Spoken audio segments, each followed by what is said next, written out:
الحمدللہ رب العالمین والصلاة والسلام علی خاتم الانبیاء والسید المرسلین سیدنا محمد وآلہ واصحابہ اجمعین۔ دوستو، اللہ رب العزت کی اسماء الحسنی میں المتکبر اور الکبیر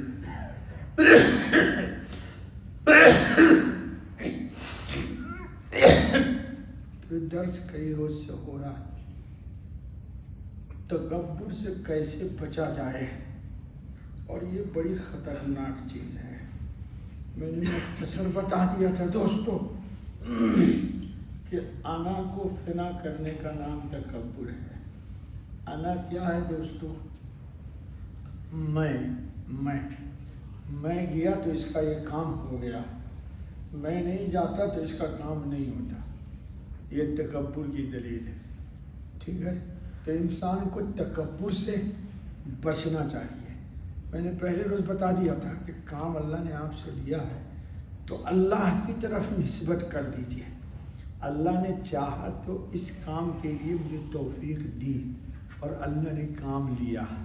ٹھیک ہے دوستو، تکبر سے بچنے کا دوسرا علاج یہ ہے کہ آدمی انتظار میں نہ رہے کہ یہ مجھے سلام کرے گا، یہ بھی تکبر کی دلیل ہے۔ جی، ہر جو بھی ملا مسلمان آپ اس کو سلام کیجئے۔ ٹھیک ہے، علامات قیامت میں یہ بھی ایک دلیل ہے کہ انسان جس کو پہچانے گا سلام کرے گا، جس کو نہیں پہچانے گا سلام نہیں کرے گا۔ بہت مشہور ہے کہ متکبر کو سلام نہیں کرنا چاہیے، اس سے اس کی اور تکبر میں اضافہ ہوتا ہے۔ نہیں، متکبر اگر ہے تو آپ اس کو اپنے کو متکبر ثابت نہیں کیجئے، اس کو السلام کیجئے۔ کیا آپ کے سلام سے اس کو تکبر سے اللہ پاک بچا لیں گے۔ تو ہر جاننے والا صاحب ایمان، اب آج کے دور میں یہ ایک بات بڑی مشکل ہے کہ بندہ پہچان میں نہیں آتا کہ اگلا مسلمان ہے کہ غیر مسلم، لیکن آپ جن کو شکلاً صورتاً شباہتاً جانتے ہیں کہ یہ مسلمان ہے تو اس کو ہر حال میں آپ کو کیا کرنا چاہیے؟ حضور نے فرمایا افشوا السلام بینکم، آپس میں ایک دوسرے کو سلام کے ذریعے تبادلہ کرو، سلام کو پھیلاؤ۔ تو دوستو، آج ہم آپ کو دو تین واقعہ سناتے ہیں جو صاحب کتاب نے اس کی شرح میں لکھا۔ جو اپنی حقیقت پہچان لے گا وہ کبھی بھی تکبر نہیں کر سکتا۔ جی، میں نے آپ کو بتا دیا تھا کہ اللہ تعالیٰ نے کہا ہے وَفِي أَنفُسِكُمْ أَفَلَا تُبْصِرُونَ، تم نے اپنے آپ میں غور نہیں کیا۔ تو تکبر سے بچنے کا کیا طریقہ ہے؟ اللہ نے قرآن کریم میں کہا ہے، ہم نہیں کہہ رہے ہیں، أَلَمْ نَخْلُقكُّم مِّن مَّاءٍ مَّهِينٍ، اے انسان تم کو میں نے ناپاک قطرے سے نہیں پیدا کیا۔ جی، تو انسان سوچے کہ میری جو پیدائش کا ذریعہ ہے وہ ابتداءً ہی ناپاک ہے۔ جی، حتیٰ کہ آپ کی شلوار میں آپ ہی کا لگ جائے ناپاک حصہ تو آپ اس کو پہن کے نکلنا پسند نہیں کرتے۔ یہ تو اللہ کی کمال قدرت ہے۔ هو الذی جعل لکم السمع والابصار والافئدہ، اللہ نے قرآن میں کہا ہے هل أتى على الإنسان حين من الدهر لم يكن شيئا مذکورا۔ اللہ تعالیٰ نے قرآن میں کہا اے بابا کون نماز شروع کر دیا بھائی، میں نے منع کرتا ہوں روزانہ کہ درس کے وقت نماز نہ پڑھایا کرو یار، ہم کو بھی گناہگار کرتے ہو، خود بھی نماز پڑھ کر کے اپنی نماز کو خراب کرتے ہو یار۔ چلو، تو اللہ رب العزت نے کہا ہے کہ أَلَمْ يَكُن نُطْفَةً مِّن مَّنِيٍّ يُمْنَىٰ، کہ تم ناپاک قطرہ نہیں تھے کہ جس سے میں نے تم کو پیدا کیا۔ تو انسان اپنی تخلیق پر جب غور کرے گا کہ میری پیدائش کا ذریعہ کیا ہے تو انسان کے اندر کبھی بھی تکبر نہیں آئے گا۔ حضرت عمر ابن عبدالعزیز رحمۃ اللہ تعالیٰ علیہ کو یہ خبر پہنچی کہ ان کے بیٹے نے ایک انگوٹھی بنائی ہے جس کی قیمت 1000 درہم ہے۔ تو امیر المومنین نے اپنے بیٹے کو لکھا کہ مجھے یہ خبر پہنچی ہے کہ تم نے انگوٹھی 1000 درہم کی بنائی ہے، اگر یہ بات صحیح ہو تو اس انگوٹھی کو بیچ دو اور اس کی قیمت سے 1000 بھوکوں کو کھانا کھلاؤ. کون لکھ رہے ہیں؟ عمر ابن عبدالعزیز.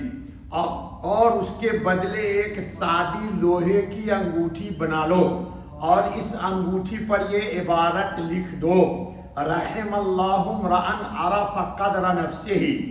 اللہ جل جلالہ اس شخص پر رحم فرمائے جو اپنے آپ کو پہچان لے. آپ نے دیکھا ہوگا لوگوں کو جس کے ہاتھ میں انگوٹھی ہو تو خاص طور پر نماز میں اس کو گھما گھما کے آپ کے سامنے تشہد میں کرے گا. جی بہت سارے لوگوں کی عادت ہوتی ہے اچھی قیمتی گھڑی پہنے تو بار بار نماز میں اس کو ایسے ایسے کرتی. یہ سب تکبر کی دلیل ہے. یہ جب کیا ہے؟ اللہ تعالیٰ نے نعمت دیا ہے تو آپ نعمت کی قدر کیجئے. وَأَمَّا بِنِعْمَتِ رَبِّكَ فَحَدِّثْ. لیکن دکھلاوے کے لیے نہیں کیجئے. ٹھیک ہے. واقعہ نمبر 2. محلب وزیر کا ایک بیٹا ایک دن حضرت مالک بن دینار رحمت اللہ تعالی علیہ کے قریب سے فخر اور غرور کی چال چلتا ہوا گزرا تو مالک بن دینار رحمت اللہ علیہ نے اسے نصیحت کرتے ہوئے فرمایا: اے لڑکے، کیا ہی اچھا ہو اگر تم تکبر چھوڑ دو. وزیر کا بیٹا کہنے لگا: کیا تم نے مجھے پہچانا نہیں؟ تو انہوں نے جواب دیا: کیوں نہیں، میں تو تجھے بہت اچھی طرح جانتا ہوں. عربی ہے کہ اولو کا نطفۃ وآخر کا جیفۃ قدرہ وانت بین ذالک تحمل العذرہ. یعنی تمہاری ابتدا ایک ناپاک نطفہ ہے. میں تم کو پہچانتا ہوں. انسان کی ابتدا کہاں سے ہوئی؟ اسی ناپاک نطفہ سے. اور تمہاری انتہا بدبودار جسم ہے اور درمیانی حالت یہ ہے کہ نجاست اٹھائے پھرتے ہو. یعنی نجاست اٹھائے ہوئے ہو، چل پھر رہے ہو. اس دن میں نے تفصیل سے بتا دیا تھا. اب مر جاؤ گے تو مردار بن جاؤ گے. گھر میں بھی ماں باپ رکھنا پسند نہیں کریں گے. بھائی جلدی کرو، بدبو ہو رہی ہے لاش میں، یار جلدی دفن کر. جی تو کہا یہ تمہاری حقیقت. یہ سن کر اس لڑکے نے سر جھکا لیا اور آئندہ کے لیے توبہ کر لی. تکبر کا علاج یہ ہے کہ بندہ اپنی حقیقت میں غور کرے کہ میں مٹی اور ناپاک پانی کی پیدائش ہوں. ساری خوبیاں اللہ تعالیٰ کی دی ہوئی ہے. اگر وہ چاہیں ابھی سب لے لیں، پھر تکبر کس بات پر کروں؟ اللہ کی بڑائی کو یاد کرے، اس وقت اپنی بڑائی نگاہ میں نہ آئے گی. اور جس کو اس نے حقیر سمجھا اس کے سامنے عاجزی سے پیش آئے اور اس کی تعظیم کیا کرے تو تکبر دل سے نکل جائے گا. اگر اور زیادہ ہمت نہ ہو تو اپنے ذمے اتنی ہی پابندی کر لے کہ جب کوئی چھوٹے درجے کا آدمی ملے اس کو پہلے خود سلام کیا کرے. ڈرائی کلینر ہے روڈ پر مسلمان ہے تو چلتے ہوئے یہ نہیں کہ وہ تو کلینر ہے، اس کو کیا سلام کروں یار. سلام تو اسلام کا حق ہے. انشاءاللہ اس سے بھی نفس میں بہت عاجزی آئے گی. نوفل بن مصاحف رحمۃ اللہ علیہ کہتے ہیں کہ نجران کی مسجد میں میں نے ایک نوجوان کو دیکھا جو بڑا لمبا چوڑا، جوانی کے نشے میں چور، گٹھے ہوئے بدن والا، بانگ کا ترچھا، خوبصورت نگاہوں میں جما کر اس کے جمال کو، کمال کو دیکھنے لگا. میں نے پوچھا کیا دیکھ رہے ہو؟ میں نے کہا مجھے آپ کے حسن و جمال پر تعجب ہو رہا ہے. اتنے حسین خوبصورت ہو. اس کے زبان سے یہ نکلا کیا سنو اللہ نے کیا کیا. اس نے جواب دیا ان اللہ لا یعجب منی لا حول ولا قوت الا باللہ آمنت باللہ. تجھے ہی کیا اللہ کو بھی تعجب ہو رہا ہے. کہا میں اتنا خوبصورت ہوں کہ اللہ کو بھی تعجب ہو رہا ہے. اللہ کو تو خالق کائنات. نوفل کہتے ہیں کہ یہ کفریہ کلمہ کہتے ہی وہ سکڑنے لگا. بڑا آدمی تھا، نیچے سکڑنے لگا. اللہ کی قدرت. اس کا رنگ روپ اڑ گیا، بدل گیا، یہاں تک کہ اس کا قد ایک بالشت رہ گیا. میں دیکھ رہا ہوں کہ ابھی بولا وہ جملہ اور اس کا قد ایک بالشت ہو گیا. لوگ حیران رہ گئے. آخر اس کا ایک رشتہ دار اسے اپنی آستین میں ڈال کر کے لے گیا. ایک سیکنڈ میں جی لمحوں میں خطا کی تھی، صدیوں میں سزا پائی. اس لیے دوستو کبھی بھی انسان کو تکبر نہیں کرنا. کیوں تکبر نہیں کرنا؟ کہ متکبر اللہ کی ذات ہے. هو المتکبر. قرآن میں نے بتا دیا تھا آپ کو، پڑھتے ہوئے آپ کو آیت آئے گی وَلَهُ الْكِبْرِيَاءُ فِي السَّمَاوَاتِ وَالْأَرْضِ. متکبر ذات اور کبریائی کس کی ہے؟ اللہ رب العزت کی ہے. اس لیے کہ اس پر زوال نہیں ہے، اس پر فنا نہیں ہے، اس پر نوم نہیں طاری ہوتی، اس کو اونگ نہیں آتی ہے، وہ عاجز نہیں ہے، وہ نیچے کی طرف نہیں آتا، ہر شان اس کی بلند بالا ہے۔ ہمیں ایک دعا سکھلائی گئی ہے کہ دعا مانگا کرے، اللہم اجعلنی فی عینی صغیرہ، اے اللہ مجھے اپنی نگاہوں میں ہمیشہ چھوٹا، اے اللہ مجھے میری نظر میں چھوٹا بنا دے، وفی اعین الناس کبیرہ، اور لوگوں کی نظروں میں مجھے بڑا رکھیے، لوگوں کی نظر میں مجھے بڑا رکھیے۔ تو دوستو، انسان دنیا میں کل نہیں تھا، پھر کل نہیں رہے گا، اور اللہ پاک کی ذات ہمیشہ سے ہے، ہمیشہ رہے گی۔ تو تکبر کا حق اس کو ہے جو ہمیشہ سے ہمیشہ رہے گا۔ اللہ تعالیٰ ہم لوگوں کی سب کی حفاظت فرما دے۔ دعا سن لو۔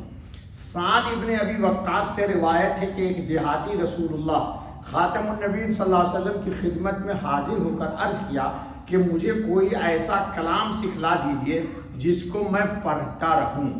حضرت خاتم النبیین صلی اللہ علیہ وسلم نے ارشاد فرمایا، یہ کہا کرو، لا الہ الا اللہ وحدہ لا شریک لہ۔ آپ بھی کہہ دیجئے ایک بار، وحدہ لا شریک لہ، اللہ اکبر کبیرہ، والحمد للہ کثیرہ، وسبحان اللہ رب العالمین، لا حول ولا قوت الا باللہ العزیز الحکیم۔ اس کی الفاظ عام طور پر روایتوں میں سے مختلف آیا۔ کیا آیا؟ لا الہ الا اللہ وحدہ لا شریک لہ، اللہ اکبر کبیرہ، والحمد للہ کثیرہ، وسبحان اللہ رب العالمین، لا حول ولا قوت الا باللہ العزیز الحکیم۔ اللہ رب العزت ہم سب کے دل سے تکبر کو نکال دے اور بندگی کو ڈال دے۔ بس بابا، سبحان اللہ بحمدہ، سبحان اللہ العظیم، سبحانک اللہم وبحمدک، اشہد ان لا الہ الا انت، استغفرک واتوب الیک۔ کل انشاءاللہ الخالق جل جلالہ